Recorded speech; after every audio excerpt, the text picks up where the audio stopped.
નમસ્તે વિદ્યાર્થી મિત્રો, કેમ છો? મજામાં? આજના વિડીયો લેક્ચરમાં આપ સૌનું સ્વાગત છે. તો આજના વિડીયો લેક્ચરમાં આપણે ધોરણ 6 વિષય ગણિત ચેપ્ટર 13 સમિતિ વિશે આપણે અભ્યાસ કરતા હતા. તો એમાં આપણે અગાઉના વિડીયો લેક્ચરમાં આપણે સ્વાધ્યાય 13.1ના પ્રશ્ન 3 સુધી આપણે અભ્યાસ કરી ગયા હતા.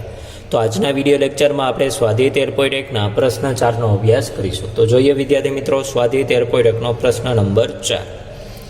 નીચેની આકૃતિઓની ચોરસ ખાનાવાળા કાગળ પર નકલ કરો અને આવું ચોરસ ખાનાવાળું કાગળ તમે શરૂઆતના વર્ષોમાં તમારી અંકગણિતની નોટબુકમાં વાપર્યું હશે. પછી આ આકૃતિઓને એવી રીતે પૂરી કરો કે જેથી તેમાં દોરેલ તૂટક રેખા તે આકૃતિની સમિત રેખા બને. કે અહીંયા આપણને જે તૂટક રેખાની એક બાજુનો અડધો ભાગ આપેલો છે એ આકૃતિને આપણે પૂર્ણ કરી અને આપણે શું કરવાનું છે, આકૃતિ પૂર્ણ કરવાની છે. એટલે કે તૂટક રેખા છે તે આકૃતિની સમિત રેખા બને તે રીતે આપણે શું કરવાનું છે, આકૃતિને પૂર્ણ કરવાની છે. તો અહીંયા આપણને પહેલી આકૃતિ આપેલી છે એ, તો એમાં આ વચારે તૂટક રેખા આપેલી છે ને અડધી આકૃતિ આપેલી છે. તો એ આપણે આકૃતિને પૂર્ણ કરીએ તો આ મુજબ થશે.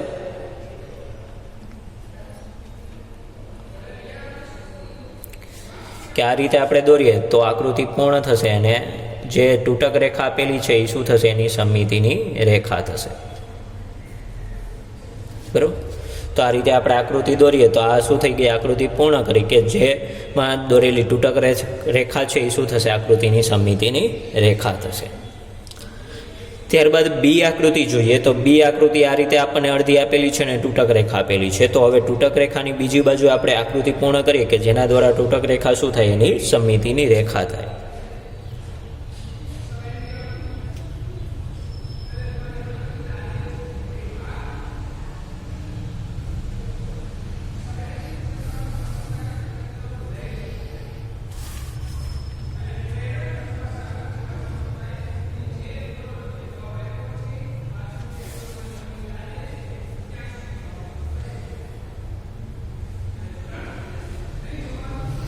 તો આ રીતે આપણે આકૃતિ દોરીને આકૃતિની પૂર્ણ કરીને જે તૂટક રેખા છે એની સમિતિની રેખા થાય તે રીતે આપણે આકૃતિને શું કરી શકીએ છીએ, પૂર્ણ કરી શકીએ છીએ.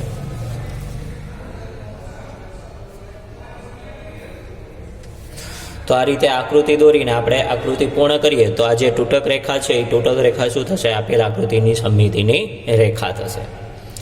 ત્યારબાદ આપણે સી આકૃતિ દોરીએ. તો સી આકૃતિમાં શું કરવાનું છે, અડધી આકૃતિ આપણને આપેલી છે. અડધી આકૃતિ એવી રીતે આપણે પૂર્ણ કરીએ કે જે તૂટક રેખા શું થાય, એની સમિતિની રેખા થાય. તો આપણે તૂટક રેખાની બીજી બાજુએ આકૃતિ પૂર્ણ કરીએ તો આ મુજબ આકૃતિ થશે.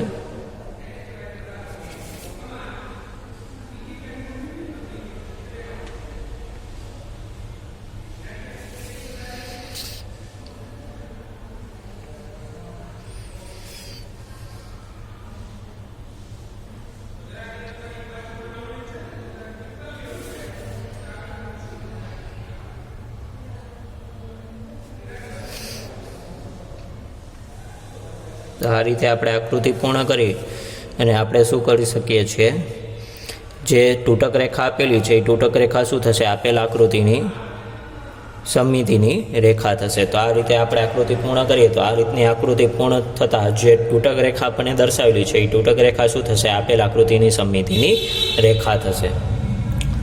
ત્યારબાદ આપણે ડી આકૃતિ જોઈએ. તો ડી આકૃતિમાં આપણને અડધી આકૃતિ આપેલી છે અને આપણે બાકીની આકૃતિ પૂર્ણ કરીએ અને તૂટક રેખા સમિતિની રેખા થાય તે રીતે આપણે આકૃતિને શું કરીએ છીએ, પૂર્ણ કરીએ છીએ.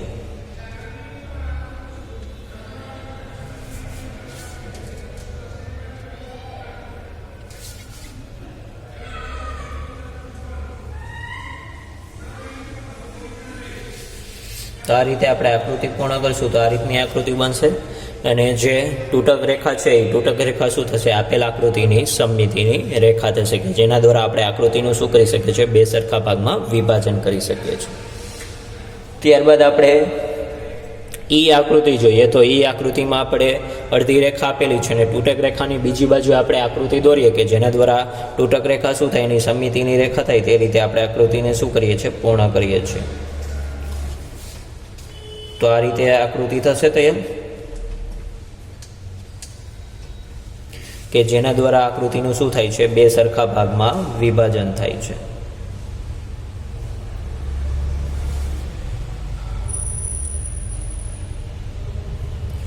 તો આ રીતે આપણે આકૃતિ પૂર્ણ કરીએ તો આ આકૃતિમાં જે દર્શાવેલી તૂટક રેખા છે એ તૂટક રેખા શું થશે? આપેલ આકૃતિની સમિત રેખા થશે કે જેના દ્વારા આપણે આકૃતિનું શું કરી શકીએ છીએ? બે સરખા ભાગમાં વિભાજન કરી શકીએ છીએ. ત્યારબાદ એફ આકૃતિ જોઈએ તો એફ આકૃતિ આપણને અડધી આપેલી છે, તેની બીજી બાજુ આપણે બીજી આકૃતિ દોરીએ તો આ મુજબની આકૃતિ બનશે.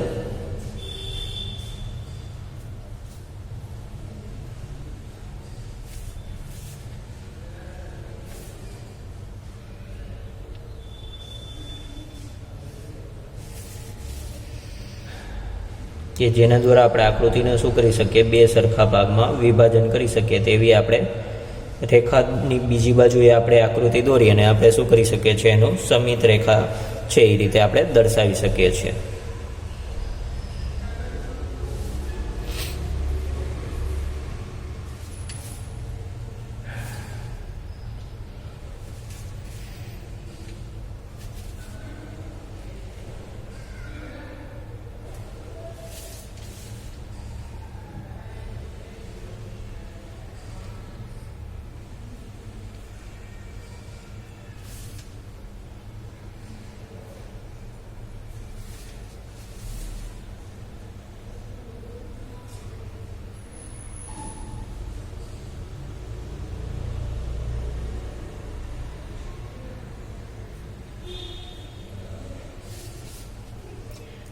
આ રીતે આપણે આકૃતિ પૂર્ણ કરીને દર્શાવી શકીએ કે આપેલ આકૃતિમાં જે દર્શાવેલી રેખા છે એ શું દર્શાવે છે? સમમિતિની રેખા દર્શાવે છે કે જે આપેલ આકૃતિનું શું કરે છે? બે સરખા ભાગમાં વિભાજન કરે છે. તો અહીંયા આપેલ આકૃતિની પૂર્ણ કરતાં આપણને આ મુજબની આકૃતિ મળશે. તો આપેલ આકૃતિ એ શું છે? સમમિતિની રેખા થશે કે જેના દ્વારા આપણે આકૃતિનું શું કરી શકીએ છીએ? બે સરખા ભાગમાં વિભાજન કરી શકીએ છીએ. ત્યારબાદ આપણે આગળ જોઈએ તો આગળ આપણને પ્રશ્ન નંબર 5 આપેલો છે કે પ્રશ્ન 5માં શું આપણને આપેલું છે કે બાજુની આકૃતિમાં રેખા એલ સમમિતિની રેખા છે. હવે આકૃતિ સમમિત બને તે રીતે પૂરી કરો. કે અહીંયા આપણને આકૃતિ આપેલી છે એમાં રેખા એલ શું છે? સમમિતિની રેખા છે. હવે આકૃતિ સમમિત બને તે રીતે આપણે આકૃતિને શું કરવાની છે? પૂર્ણ કરવાની છે. તો અહીંયા આપણે આકૃતિ સમમિત બને તે રીતે આપણે આકૃતિ પૂર્ણ કરીએ તો આ મુજબ થશે.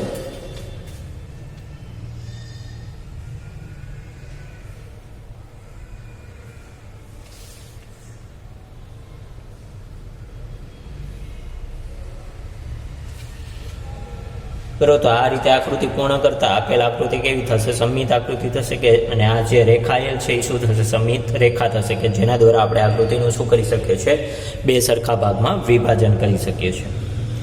ત્યારબાદ છઠ્ઠો પ્રશ્ન આપણે જોઈએ તો છઠ્ઠો પ્રશ્ન આપણને શું આપેલો છે? તો છઠ્ઠા પ્રશ્નમાં આપણને આપેલું છે કે બાજુની આકૃતિમાં રેખા એલ સમમિતિની રેખા છે. એટલે કે અહીંયા આપણને જે આપેલી આકૃતિ છે એમાં રેખા એલ શું છે? સમમિતિની રેખા છે. અને ત્રિકોણ દોરો અને આકૃતિ એવી રીતે પૂરી કરો કે જેથી તે સમમિત બને. કે ત્રિકોણ દોરો અને આપેલ આકૃતિ સમમિત આકૃતિ બને તે રીતે શું કરવાનું છે? ત્રિકોણ દોરી આપણે પૂર્ણ કરવાની છે આકૃતિ. કેટલું બાકી તમારે? બરોબર. આકૃતિ સમમિત બને તે રીતે આપણે આકૃતિને શું કરીએ છીએ? પૂર્ણ કરીએ છીએ.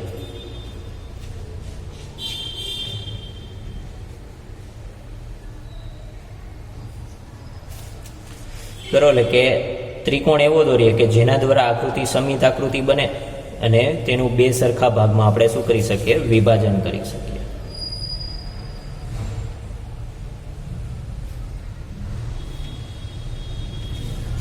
બરોબર. તો આ રીતે આપણે ત્રિકોણ રચી ને આપણે આકૃતિ શું કરી શકીએ છીએ? પૂર્ણ કરી શકીએ છીએ. અને આપેલ આકૃતિ કેવી થશે? સમમિત આકૃતિ થશે. અને આ જે રેખા એલ છે એ શું થશે? સમમિતિની રેખા થશે કે જેના દ્વારા આપણે આકૃતિનું શું કરી શકીએ છીએ? બે સરખા ભાગમાં વિભાજન કરી શકીએ છીએ. એટલે આપેલ આકૃતિ કેવી થશે? સમમિત થશે કે જેના દ્વારા આપણે આકૃતિનું બે સરખા ભાગમાં વિભાજન કરી શકીએ તેવી રેખા થશે એલ. તો અહીંયા આપણે સ્વાધ્યાય 13.1 પૂર્ણ કરીએ છીએ. ત્યારબાદ આગળ જોઈએ તો સ્વાધ્યાય 13.2. તો સ્વાધ્યાય 13.2 માં આપણને પહેલો પ્રશ્ન આપણને આપેલો છે. શું આપેલો છે? કે પહેલો પ્રશ્નમાં એવું છે કે નીચે આપેલ દરેક આકાર માટે સમમિતિની રેખાઓની સંખ્યા શોધો. કે નીચેનો જે દરેક આકાર આપેલો છે એ દરેક આકાર માટે આપણે સમમિતિની રેખાઓની શું કરવાની છે? સંખ્યા શોધવાની છે. કે કેટલી રેખા દ્વારા આપણે આપેલ આકૃતિનું સમમિત એટલે કે સમિત આકૃતિમાં રૂપાંતર, એટલે કે એનું બે સરખા ભાગમાં આપણે વિભાજન કરી શકીએ, એટલે કે સમિતિની રેખાઓ કેટલી મળશે તે આપણે શોધવાનું છે. તો પહેલી આકૃતિ આપણે લઈએ તો પહેલી આકૃતિને કેટલી સમિતિની રેખા મળશે? તો આપેલ આકૃતિ ચોરસ આકારની છે, તો ચોરસને કેટલી સમિતિની રેખા હોય? તો ચોરસને 4 સમિતિની રેખા હોય.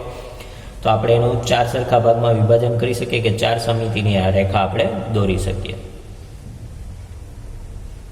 બરાબર, આ પહેલી એને આપણે કહી દઈએ L1. પછી બીજી આપણે દોરીએ એને કહી L2.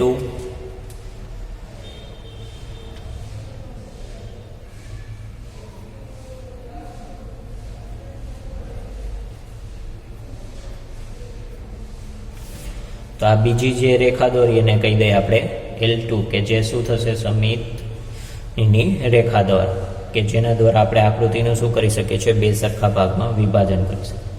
ત્યારબાદ આપણે ત્રીજી સમિતિની રેખા દોરીએ તો આ મુજબ સમિતિની રેખા મળશે આપણને.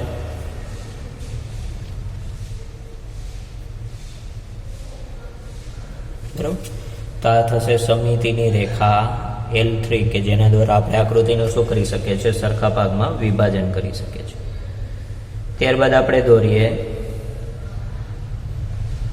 ચોથી સમિતિની રેખા, કે જેના દ્વારા આપણે આકૃતિનું શું કરી શકીએ? બે સરખા ભાગમાં વિભાજન કરી શકીએ.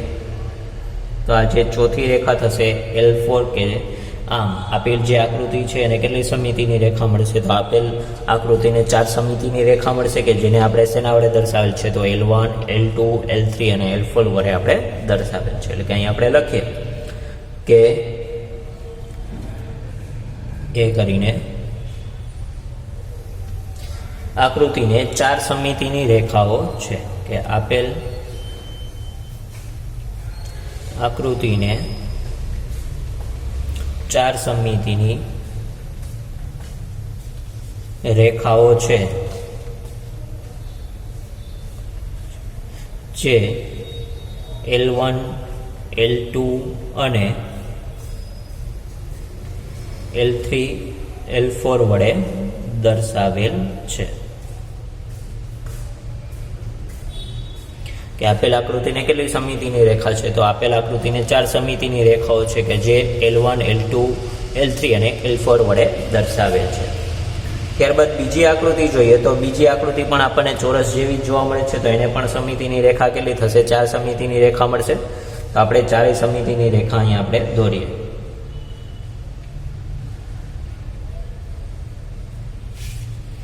આ પહેલી સમિતિની રેખા L1. પછી બીજી સમિતિની રેખા આપણે દોરીએ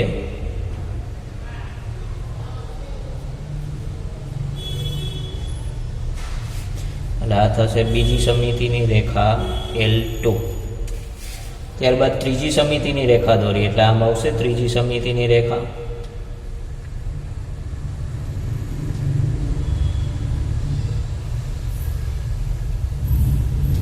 એટલે આ થશે ત્રીજી સમિતિની રેખા L3.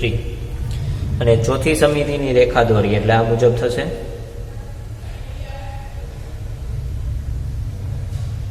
કે જેના દ્વારા આપણે આકૃતિનું શું કરી શકીએ? સરખા ભાગમાં વિભાજન કરી શકીએ. એને કહેવાય સમિતિની રેખા. તો આપણને કેટલી સમિતિની રેખા મળશે? 4 સમિતિની રેખાઓ મળશે, કે જેના દ્વારા આપણે આકૃતિનું શું કરી શકીએ છીએ? સરખા ભાગમાં વિભાજન કરી શકીએ છીએ.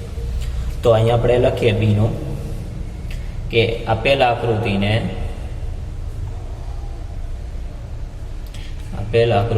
કેટલી સમિતિની રેખા છે? તો 4 સમિતિની રેખાઓ છે,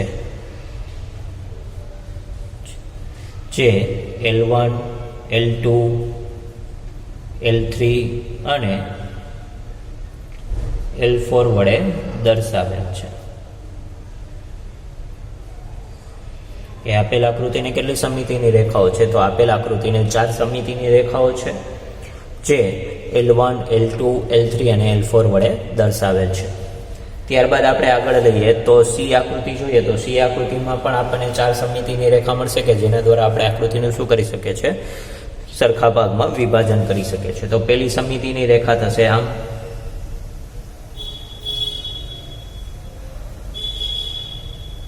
એટલે આ પહેલી સમિતિની રેખા L1. પછી બીજી સમિતિની રેખા આમ આવશે કે જેના દ્વારા આપણે આકૃતિનું શું કરી શકીએ છીએ, સરખા ભાગમાં વિભાજન કરી શકીએ.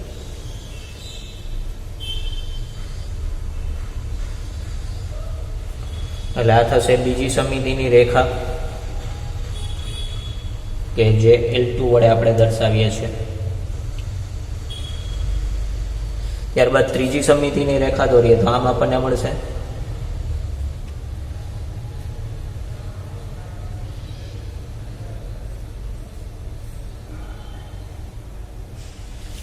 એટલે આ થશે ત્રીજી સમિતિની રેખા L3. ત્યારબાદ ચોથી સમિતિની રેખા દોરીએ એટલે કે આમ આપણને મળશે ચોથી સમિતિની રેખા.